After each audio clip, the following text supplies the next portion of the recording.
Hi everyone and welcome to my channel. This is actually my very first video, so I'm a little nervous, but also really happy to finally share it with you. I'm not here to give you a tutorial or pretend I'm some professional developer, because I'm not. I'm just a guy who always dreamed of making a game and telling stories, but had always no knowledge where I started. I had a lot of passion, but between a full-time job and a family life, there was not much free time. So I worked on it only late at night. So let's get started.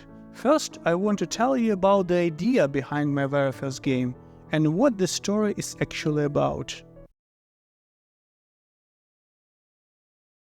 The game I made is called Mary's 7 Wishes. It's a short emotional visual novel about a man who loses all the colors in his world after a tragedy. The only way to bring them back is to fulfill the 7 wishes left behind by the woman he loved, Mary. It's not about choices or branching paths, it's just one emotional journey from start to finish. I didn't try to make something big, I just wanted to make something that feels, and I hope you will enjoy it. But let's first talk about the very beginning of the game development. We've got an idea. Now, how do we actually turn it into something playable or watchable? When you start a game project, the first big question is, what engine are you going to use? I didn't have a studio or a strong PC or any team, just me, my computer and a handful of tools. So I picked Ren'Py. It's free, flexible and honestly perfect for visual novels. My advice for beginners: pick your engine earlier and make a small demo.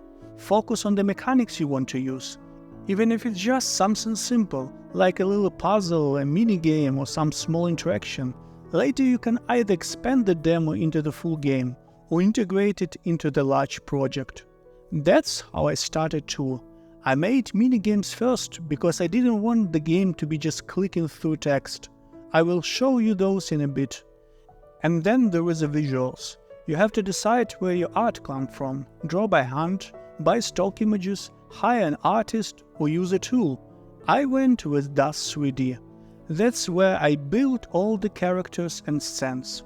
For editing I used GIMP, sometimes even random free online platforms when GIMP wasn't enough. Honestly, I just grabbed whatever I could find and made it work. DAZ 3D was my main tool. I set up every scene myself, poses, expressions, camera angles, lighting. I didn't go for hyper-realistic renders. Instead I tried for a softer, almost anime-inspired look. It was faster to render, which was important because I was working late at night and didn't want to wait hours for one image. But raw renders were not the final step. I always ran them through GIMP for colors, contrasts and effects. That made them feel like 3D modules and more like illustration. At first I dreamed about making smooth cinematic animation, but my PC just couldn't handle that. Rendering them would have taken months. So I found a workaround. Short animation made from just a few frames.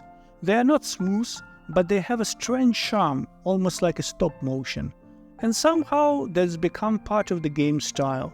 Imperfect, but it fits. Ren'Py was another big challenge. I had zero coding experience, so I just watched tutorials, broke stuff, fixed it, broke it again, and little by little the project started to work. I wanted more than just text and pictures, so I added some simple mini-games, not to make the game hard, but to make it more emotional and interactive, like a puzzle where you could put together a picture. In the end it turned out to be something like this. Really simple, right?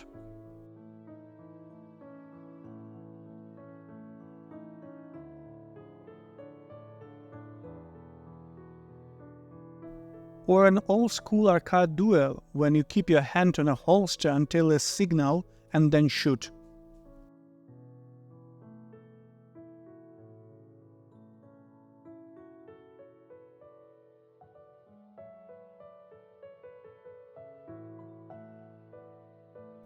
Or a pancake cooking minigame, where you flip pancakes on time or they burn.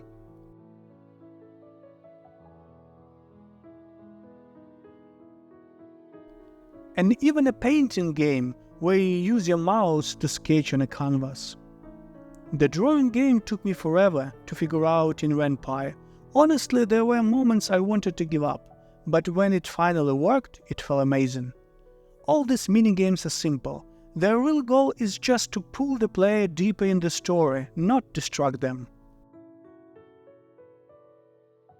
As for the main story, since linear, it was actually easy to code. The hardest part wasn't coding, it was pacing, knowing when to pause, when to fade to black, when to bring in music. That's where the atmosphere really comes from. The one thing I didn't do myself was the music. I worked with a composer and also outsourced the trailer editing. Everything else I did alone. And yeah, of course I didn't do everything perfectly, but I really tried to put my heart into the game, to tell the story as honestly as I could. In total, it took about 4 months to finish. But remember, 4 months of nights, not full days. Sometimes I felt like I've never finished, but every time even a small piece worked, it gave me the strength to keep going. So yeah, that's the story of how I made Mary's 7 Wishes. The demo will be available soon on itch, and the full game is coming soon to Steam. There is also a trailer on my channel if you would like to check it out. Links are below. Thanks so much for watching. If you enjoyed this story, don't forget to leave a like, drop a comment or subscribe to follow along my indie dev journey. It's my first project, but definitely not my last. See you next time.